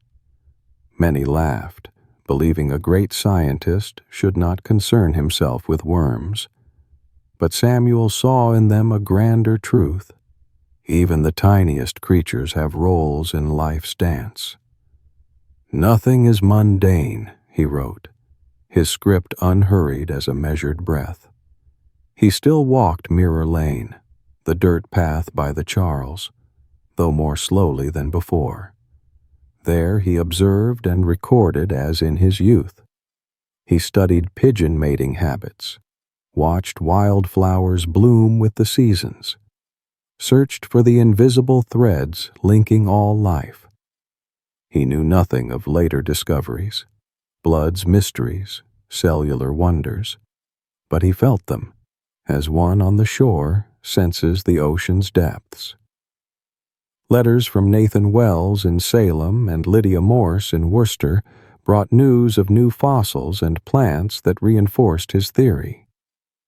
Samuel replied, always encouraging and inquisitive, as though still the boy beneath the desk, curious about everything. Samuel's reputation now spanned far beyond Concord. At Harvard, students learned his theory as if it were their alphabet. In New York, publishers reprinted his works, sending them to Mexico and Canada. In San Francisco, a scientific society named an award in his honor. Yet Samuel paid it no heed. He refused the title Great Scientist, calling himself merely a recorder of nature. When reporters visited Concord seeking a hero, they found a humble man, shirt threadbare, eyes bright but voice low, sitting at his desk, sharing tea with Eliza, and speaking of earthworms. "I only observe," he said with a smile, "and write what I see." His relationship with Eliza, once strained by her faith, had become a gentle current. She did not embrace all his ideas, but she cherished their sincerity. They raised their children together. They laughed. They faced Samuel's headaches, now more frequent, side by side. His father, William, had died in 1880, leaving a brief letter. "You have walked the path I dared not tread." Samuel kept that letter in his desk drawer beside his very first Starling notebook. It was not a triumph, but a small reconciliation, yet enough. Samuel's legacy was more than books. It was the way he taught the world to look, not with pride, but with curiosity, not with answers, but with questions. In Chicago, a teacher used his works to teach children about grasses. In New Orleans, a young scientist sought fossils, inspired by Samuel's notes. In Concord, children played by the Charles, clutching stones and feathers, pretending to be old Harrow, as they'd heard in tales. Samuel never learned all their stories, but he felt their pulse, like the waves that once rocked the Starling. One day, as the oil lamp waned, Samuel received a letter from a buffalo scientist reporting a new bird species in the White Mountains, one that might reshape his theory. Samuel's hand trembled with age. He smiled. He opened a fresh notebook and wrote the first line. Yet his health, like the lamp nearing its last drop of oil, was fading. Would Samuel have time to write the final chapter of his tale, or would his legacy live on through those who continued to ask the questions he had first dared to pose? In a small wooden house deep in Virginia's Shenandoah Valley in 1850, candlelight flickered across rough-hewn walls like whispering spirits. This place was called the House of Prophecy, not for its plain exterior like any other Staunton home, but for the woman who lived within. Nora Clay, a widow in her 40s, black hair streaked with silver, eyes sharp as razors. Not a queen, not a scholar, merely a former weaver. Yet, seated on an old wooden chair, her hand clutching a bundle of scorched herbs, she drew townspeople from all across Virginia, from Richmond to Roanoke, kneeling at her door to hear words that might change their fate. Staunton, a small town nestled among dirt roads and forges, believed the House of Prophecy to be where earth and sky converged. Long before Nora's arrival, legend told of a young girl, abandoned in the Shenandoah woods, who heard voices from the ground and was led to a hidden rocky ravine. She did not survive, but her words, like wind, continued to echo. The people built a wooden house over that ravine, and through generations, women were chosen, not for power, but for quiet strength of spirit, to become the seer, bringing the voice of the invisible into the world. Nora did not choose this path. It chose her. 20 years earlier, when her husband, the town blacksmith, died in an accident, the people found her before the ravine, eyes vacant, murmuring unintelligible words. They led her to the House of Prophecy, not to imprison her, but to listen. From that day, Nora became the seer. her words not her own, but those of a force greater, as though Mother Earth borrowed her voice to speak. Farmers and merchants alike came, bearing questions. Should I sell my land? Will my child survive the winter? Nora offered no clear answers. Her words were riddles, drifting like smoke through the wooden slats, full of meaning, yet elusive. Each month, on the full moon, Nora performed her ritual. She bathed in the town's cold stream, its chill a reminder of humility. She fasted, sat in silent meditation on the wooden floor, clad in a simple linen gown, no jewelry, no crown. When the townspeople gathered, she took her place on the old chair, bundle of scorched herbs in hand, smoke coiling like silk drapes. Her voice, usually gentle, now trembled and soared, as if not her voice at all. A horse will falter when the lamp dies, she whispered to a farmer asking about his fields. A crimson cloud will cloak the plains, she warned a merchant about his cargo. Her words were never direct commands.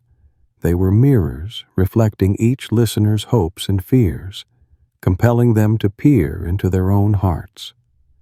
Some left confused, others angry, but most returned, bearing new questions, like birds circling back to their nest.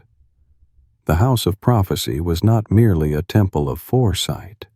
It was Staunton's beating heart, shaping every decision. A landowner from Richmond, on the brink of selling his estate, came to Nora and heard, "The earth will weep if gold changes hands." He refrained from selling.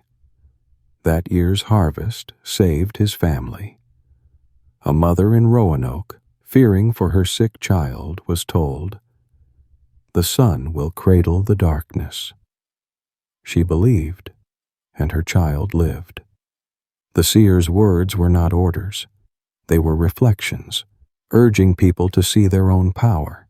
Nora kept nothing for herself. She lived simply, on cornbread and spring water. She refused the riches wealthy visitors offered. Staunton's people defended her, not with swords, but with reverence. They called her the seer. She only smiled and said, "I only listen and speak." Yet no one knew what truly happened when she sat on that chair, smoke swirling around her. Some whispered that the ravine beneath the house breathed strange mists, opening her mind. Others believed she was the bridge to an ancient, nameless power that dwelled forever in Shenandoah's soil. Nora's power lay not only in her words, it lay in her ability to unite Staunton. Merchants shared profits after her counsel. Farmers helped one another through lean seasons, trusting in her guidance. The House of Prophecy, though small, was the town's heart, where every story, from joy to sorrow, found a listening ear. But even a heart can tremble.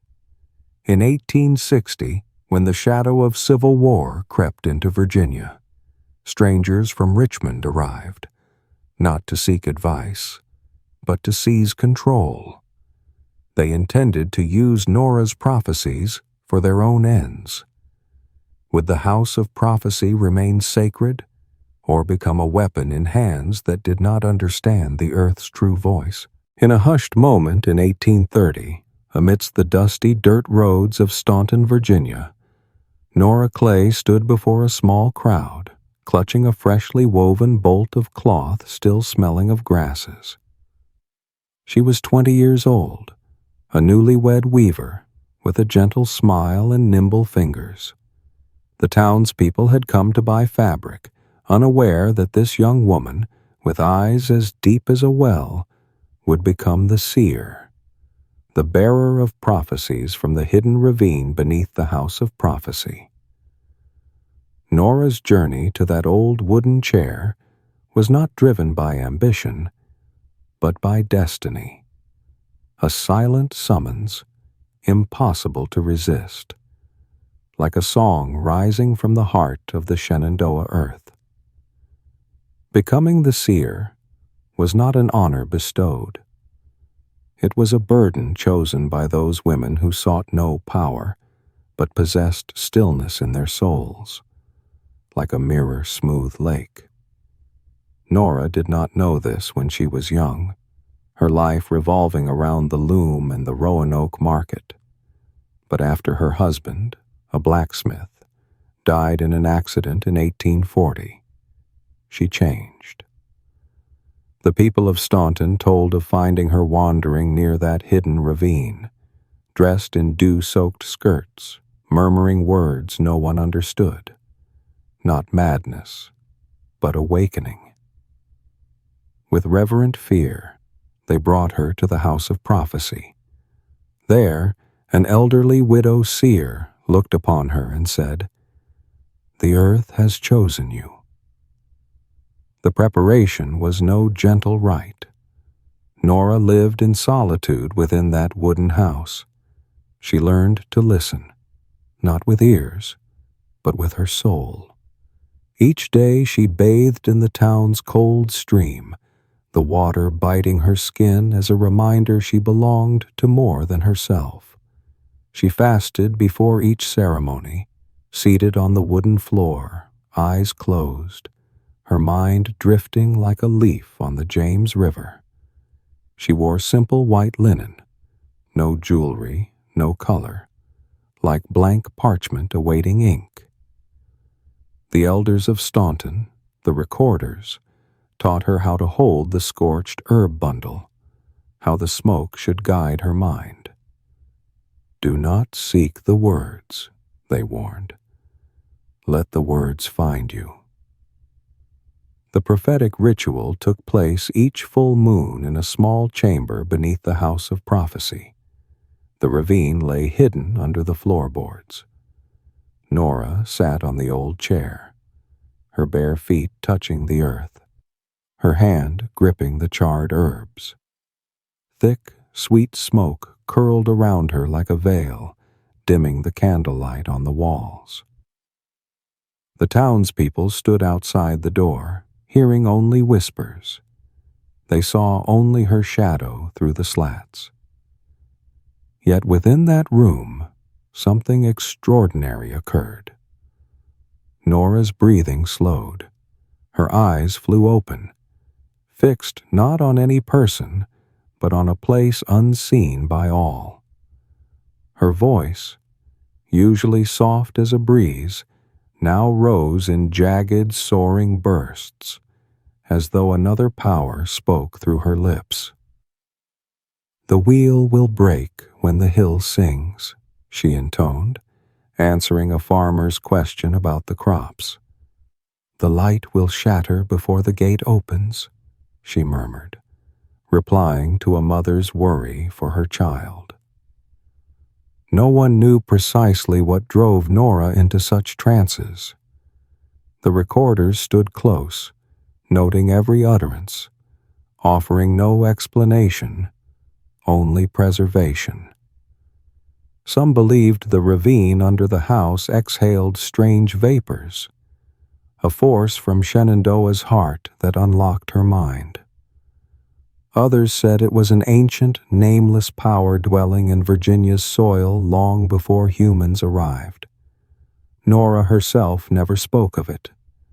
When the ceremony ended, she returned to herself, exhausted, eyes dim as though having traveled a great distance.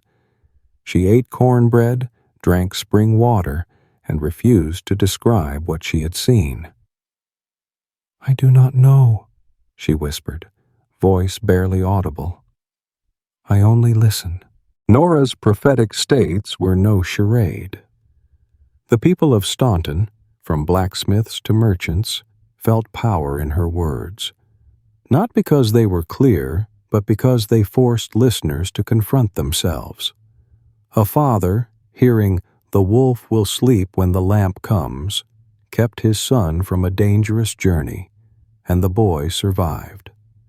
A landowner, hearing "the door will close when gold falls," refused to sell his land, and discovered a coal seam.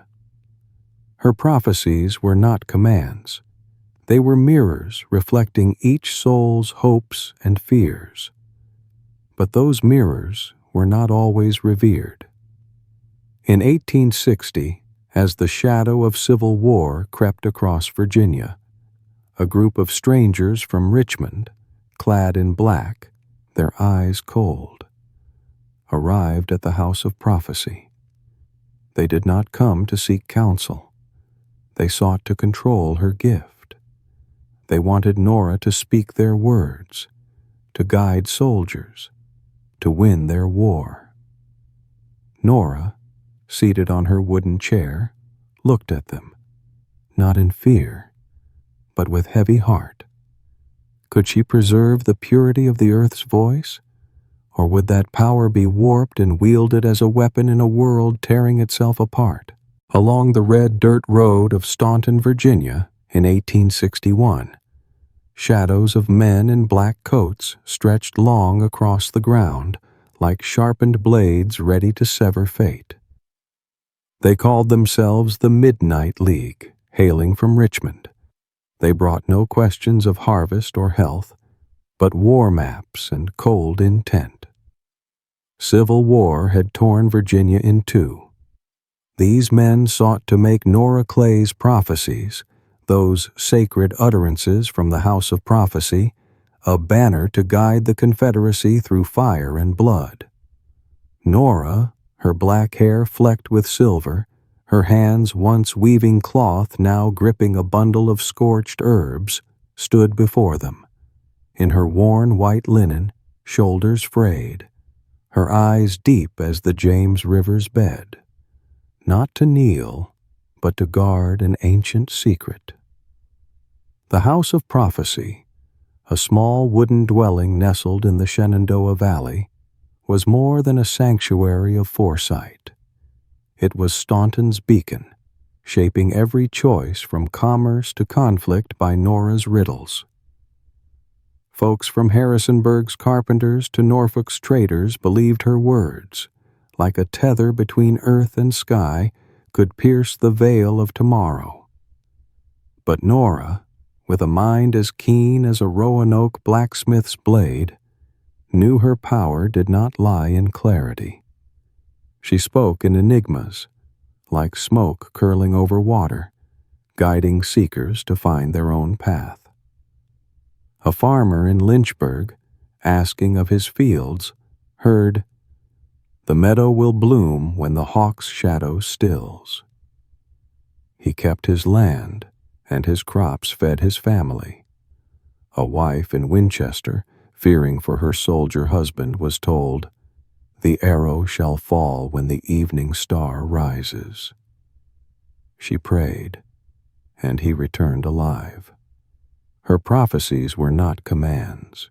They were mirrors reflecting each listener's soul, forcing them to confront themselves. The recorders, the elders flanking Nora, did more than transcribe her words. They were her unseen watchmen, listening from Staunton's market stalls to Richmond's taverns, knowing who came to the House of Prophecy and why. When the Midnight League arrived, the recorders had warned her, whispering of men in black who sought to turn her gift into a weapon. Thaddeus Gray, an officer with a voice as heavy as granite, stepped forward on the dirt road, map in hand. "Speak that our troops shall march through Fredericksburg undefeated." Nora met his gaze, unflinching, grip tightening on the scorched herbs as though holding the very heartbeat of Shenandoah's earth. She made no promise. She merely invited them to the full moon ritual. That night, Nora sat on the old wooden chair beneath the House of Prophecy, bare feet on the cold floor, the smoldering bundle in her hand. Sweet, dense smoke wound around her, obscuring the League's officers at the doorway. Staunton's villagers, gathered outside, held their breath, hearing only her voice drift forth. Nora's tone, usually soft as a mountain stream, rose sharp and otherworldly. The guns will fall silent when the banner ceases to fly, yet the earth will not shield the one who steps astray. Thaddeus's face hardened, craving a clear decree, a guarantee of victory. But Nora, weaving riddles as deftly as cloth, spoke without binding herself, preserving the house of prophecy's neutrality, belonging neither to confederacy nor union. That neutrality proved Nora's double-edged blade. As Virginia smoldered in battle, the house of prophecy stood unscathed, a lighthouse untouched by war. Leaders from both sides, Union generals in Winchester to Confederate captains in Petersburg, sought her counsel. A commander from Norfolk asked, "Will our port hold?" Nora replied, "The harbor stands when waves relent." He fortified his defenses, and he prevailed. A Richmond general inquired, "Shall we claim the valley?" She said, "The valley sleeps when smoke ascends." He struck too hastily, and he was defeated. Her prophecies chose no side. They illuminated paths, keeping Staunton an oasis amid the embattled land. Nora's influence reached beyond the battlefield. She wove unity in Staunton. Traders shared goods with the poor after her counsel. Farmers aided neighbors through lean seasons, trusting her riddles. The house of prophecy, though small as a seed, was the town's heart, where all, from weavers to soldiers, found hope. Yet that hope was not immortal. The recorders, hair gray and footsteps slow, feared the war would engulf the house of prophecy. Thaddeus Gray, dissatisfied with riddles, whispered in Richmond's power corridors. They no longer wanted her prophecies. They wanted Nora herself. And if they could not have her willingly, they would seize the house of prophecy by force. One night, as Nora sat on her wooden chair, smoke curling about her, a new prophecy echoed only for her ears. The door will shut when the earth falls silent. The words struck her like a frigid blade. She shivered. Could the house of prophecy stand against the winds of war, or would it be drawn into darkness, where her voice ceased to light the way and became a chain instead? On the packed earth floor of a small house in Staunton, Virginia, in 1865, an old wooden chair stood silent, a witness to days gone by. The house of prophecy, once a beacon lighting the Shenandoah Valley, had become but a fading shadow, breathing of decay. The Civil War had left Virginia scarred, barren fields, red dirt roads stained with blood, shattered dreams. Nora Clay, now past 50, her hair white as October mist, still wore simple linen. Her hands, once gripping scorched herbs, now slowly caressed an ancient loom. Her prophecies, once guiding farmers through famine and generals through gun smoke, had fallen silent, like a song swept away by the wind. This decline did not come in flames or battle. It seeped in like a crack in fine china through years of brutal warfare. The Midnight League from Richmond, with threats and war maps, had once sought to weaponize Nora's prophecies. But Nora, with a heart steadfast as Lynchburg's stones, refused. She kept that sacred voice unclaimed by Confederacy or Union, a choice that shattered her isolation. The people of Staunton, who had gathered each full moon for her riddles, drifted away, fleeing artillery or losing faith. The recorders, those elders who had penned her words, one by one fell away. Their dusty leather journals now sat on a shelf in a Roanoke church. The house of prophecy, once echoing with earth's and sky's voice, now heard only the creak of its loom. Nora ceased her prophecies. In 1863, after one full moon ritual, she rose from the chair. The smoke of scorched herbs faded, and she declared, "The earth has slept." The townspeople, waiting outside the door, stood stunned. Some wept. Others turned away, believing she had abandoned them.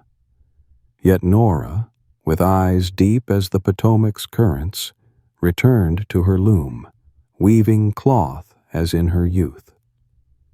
The house of prophecy unlocked its door, yet its rituals halted. No more scorched herbs, no more riddles. The chair, once the center of oracles, remained an old relic in the corner, like an aged friend who tells no tales. The war had ended, but Staunton did not revive. Dirt roads still bore soldiers' wagon ruts. Homes stood quiet without laughter. The house of prophecy, once where farmers and traders found hope, had become a fading memory. People, from Harrisonburg's weavers to Norfolk's landowners, no longer brought questions. They spoke of Nora's past riddles, how they saved lives and land, but as of a distant dream. Some believed the ravine beneath the floor had stopped breathing, that Shenandoah's ancient power had departed. Others whispered that by falling silent, Nora had shielded her gift from war's defilement, like a mother hiding treasure from a storm. Nora remained in Staunton, living quietly. She wove cloth, shared cornbread with children, taught them to listen, not to earth, but to their own hearts. The townspeople no longer called her the seer, yet they still came bearing wildflowers or stories, as though to reconnect with the past. Her leather-bound journals, holding prophecies across generations, rested in a small Winchester church, where scholars from Richmond sometimes turned fading pages, seeking meaning in her riddles like panning for gold in sand. The house of prophecy, though silent, burned softly in the memories of all who once heard Nora speak. Such memories do not fade. A new generation in Staunton grew up retelling tales of Nora as one recounts a star that never sets. A boy in Roanoke, inspired by his grandmother's stories, drew Nora's likeness on paper, calling her the keeper of the earth's words. A girl in Lynchburg penned a poem, dubbing the house of prophecy the home of undying riddles. In Petersburg, a historian rediscovered Nora's journals, published them, extending her name to places she never knew. The old wooden house, though just a relic, lived on in stories, like a river flowing on though its banks have changed. Nora, now slowed by age, spoke little of earlier days. She sat by her loom, hands trembling, yet her eyes lit as if she still heard the earth whisper. Staunton's residents visited, bearing cornbread or scraps of cloth, hoping to rekindle that bond with the past. One day, a boy with lantern-bright eyes asked, "Do you still hear the earth, grandmother?" Nora smiled, voice soft as smoke. "The earth always sings, if you learn to be still." Those words, a final riddle, left the boy speechless, clutching the scrap of cloth Nora gave him. Yet memory, however lasting, cannot alone ward off fresh dangers. A group from Richmond, dressed in new suits and harboring grand designs, came to Staunton, seeing the House of Prophecy as a useless relic. They planned to tear it down, build warehouses for post-war commerce. The townspeople, recalling Nora's legacy, protested, but their voices waned before money and power. Could the House of Prophecy endure in story alone? Or would it be erased, leaving Nora's memory to echo in empty air? On the cobblestone square of Independence, Missouri, in 1840, a heavy ox-drawn wagon creaked along, its wooden wheels biting into the newly laid red bricks. These roads, stretching from Missouri to Oregon, were more than passages. They were the lifeblood of the American dream, called the Red Brick Road, linking small towns like Independence to distant horizons in the Northwest. Thousands, farmers, blacksmiths, traders, trudged their length, bearing hopes, fears, and tales that would shape a nation. Just as Nora Clay's House of Prophecy bound Staunton with her oracles, the red bricks connected America with dust, sweat, and resolve. The Red Brick Road was no accident. As America pushed westward, muddy tracks could not carry the dreams of millions. President Andrew Jackson, vision as sharp as an axe, ordered durable thoroughfares not merely for passage, but as a declaration. America was more than an idea. It was a unified entity from east to west. Engineers led by Amos Reed of St. Louis charted straight lines, ignoring hills and rivers as if to challenge Earth itself. From Independence, the bricks stretched past Kansas City, through Nebraska, to Oregon City, over 3,000 miles, binding scattered dreams into a grand narrative. Building was no easy task. Amos Reed, with peppered hair and hands calloused like stone, led surveyors wielding tape and compass, measuring each mile. They dug deep, laid fired Missouri bricks, each one a promise. Rivers like the Platte and Snake yielded to their wooden bridges. Nebraska's marshes were filled with Kansas earth, each wagon load a small victory. Labor fell to many: Illinois farmers, Kentucky miners, Boston immigrants. Each shovel turn a step toward the future. When finished, the Red Brick Road was more than a road. It was a symbol, a statement that young America could shape its land by sheer will.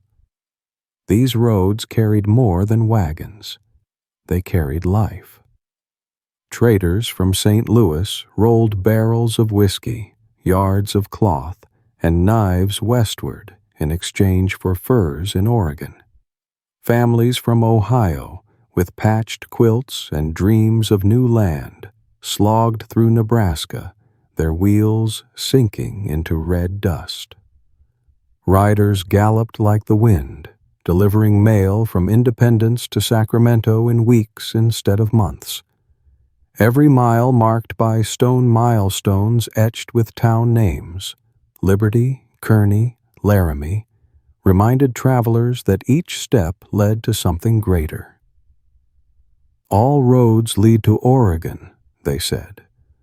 Not a metaphor, but truth, with independence at the heart of every dream.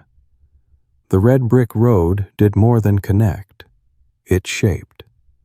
In Nebraska, towns like Scotts Bluff sprang up around rest stations where travelers shared news and stories. In Wyoming, settlers built homes, turning prairies into villages. In Oregon, wheat fields rose from Missouri seeds. The road brought law from Washington, letters from kin, and faith from ministers who walked from Kansas to Idaho clutching Bibles. These were not mere paths. They were threads weaving a vast America, from small towns like Independence to ports on the Pacific. Yet the road did not judge. It carried hope, but also sorrow. Immigrants, worn and spent, left shallow graves along Nebraska's edge. Mail riders, robbed in Wyoming, fell, their letters scattering on red bricks. Native tribes, from Kansas to Oregon, watched as their lands were pierced by horse hooves.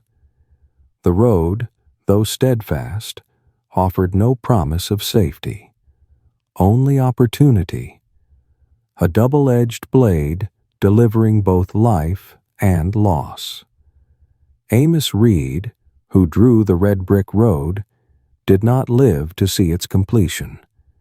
He fell in Laramie, map still clenched in his hand, yet his legacy endured. The roads, with bricks as lasting as stone, became America's spine, carrying millions across plains and mountains to unseen futures. In Independence, a stone monument bearing Amos's name stands silent, a reminder that these roads were not just brick, but dreams built on sweat and faith. But dreams, however grand, are not eternal. As the 19th century waned, the red brick road faced new trials. Steam locomotives, swifter than wagons, began racing across Kansas. New towns like Denver rose, drawing life away from old way stations. Could the red brick road remain America's lifeblood, or would it become a memory, like Nora's house of prophecy, alive only in the stories of those who once traveled its red brick path? When the red dust from the red brick road settled, and Nora Clay's loom fell silent, Staunton and Independence still told tales of those who dared to dream, dared to step forward, and dared to listen. The house of prophecy, though threatened with erasure, remained a spark in the hearts of children in Roanoke who drew pictures of Nora. The red brick road, though masked by the shadow of steam locomotives, remained the heartbeat of wagons rolling across Nebraska, carrying the American dream all the way to Oregon. These legacies of prophecy and red bricks are more than history. They are mirrors reflecting courage, connection, and the stories we tell to remember who we are. From Shenandoah to Missouri, every footstep, every whispered word is a thread linking us to those who came before. From Staunton's farmers to Independence's travelers. If this story moves you, let it live on. Hit like to keep Nora's fire burning. Share to bring the red brick road to loved ones across America, from Richmond to Portland, from Lynchburg to Sacramento. Subscribe to join us in uncovering more memories, more untold roads. And you, where are you watching from? Leave a comment. Tell us where you stand, where your heart connects to these tales. Together, we do more than remember. We weave a new history, one sentence, one step at a time.